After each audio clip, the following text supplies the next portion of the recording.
성적이 뛰어났던 것도 아니고 대학병원 출신도 아닙니다. 하지만 19년 동안 현장에서 일하면서 깨달았습니다. 그래서 오늘은 제가 19년 동안 간호사로 살아오면서 직접 경험하고 깨달은 것, 그리고 후배 간호사들에게 꼭 전하고 싶은 이야기 5가지를 해보려고 합니다.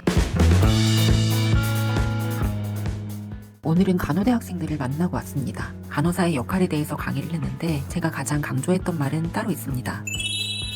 병원 직원이 최종 목표가 되지 마세요. 대한민국의 간호사가 되세요. 제가 왜 이런 이야기를 했을까요? 저는 간호사를 하면서 인생이 진짜 많이 바뀌었습니다. 성적이 뛰어났던 것도 아니고 대학병원 출신도 아닙니다. 저도 평범한 간호사였습니다. 그런데 간호사라는 면허 하나로 대학에서 학생들을 가르치고 전국을 다니며 강의하고 정신건강에 어려움을 겪는 사람들을 상담하고 식약처와 교육청, 지방자치단체 등에서 청소년, 학교폭력, 중독 분야 자문위원으로 활동하며 지금은 제 이름으로 연구소를 운영하고 있습니다.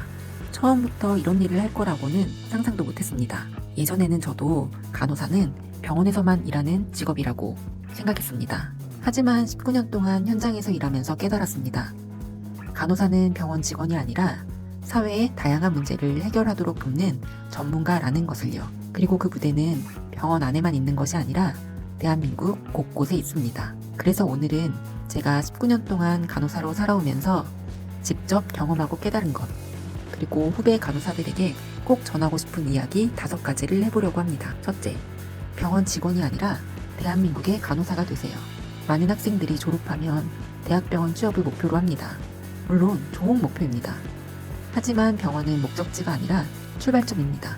병원은 간호사의 유일한 무대가 아니라 수많은 무대 중 하나입니다.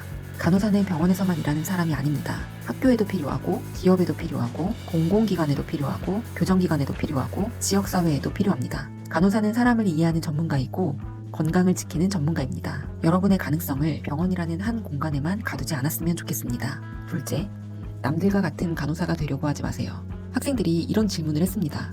자소서를 어떻게 써야 할까요?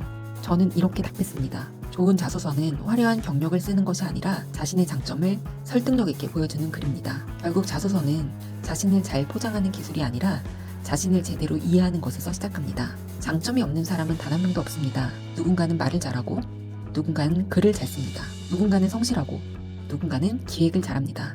그 장점 위에 간호사 면허가 더해질 때 경쟁력이 생깁니다.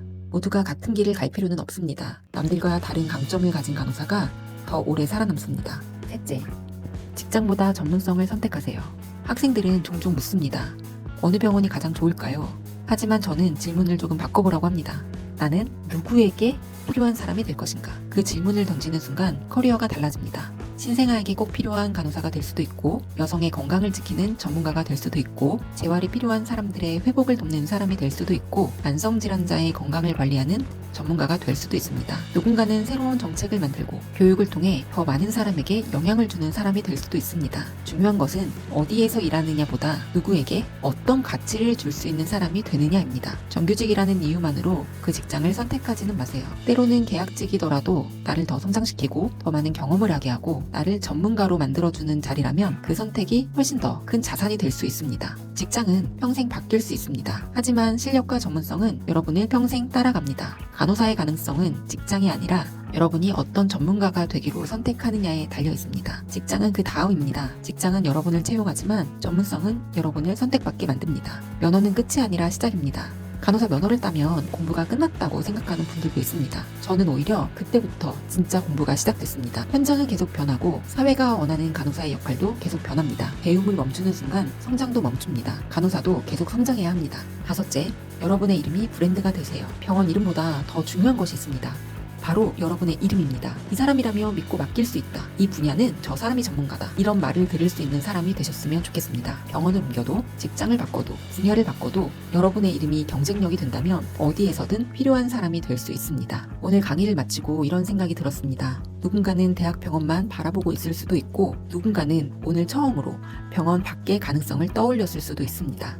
저 역시 평범한 간호사로 시작했습니다. 하지만 병원이라는 공간에 제 가능성을 가두지 않았기 때문에 지금의 길을 걸어올 수 있었습니다. 이 영상을 보고 있는 후배 간호사 여러분도 병원이라는 하나의 공간에 자신의 가능성을 가두지 않았으면 좋겠습니다. 병원이 여러분의 꿈을 결정하지 않았으면 좋겠습니다. 그리고 언젠가 여러분도 대한민국 어디에서든 필요한 간호사, 여러분의 이름만으로 신뢰를 얻는 간호사로 성장하시기를 진심으로 응원합니다. 감사합니다.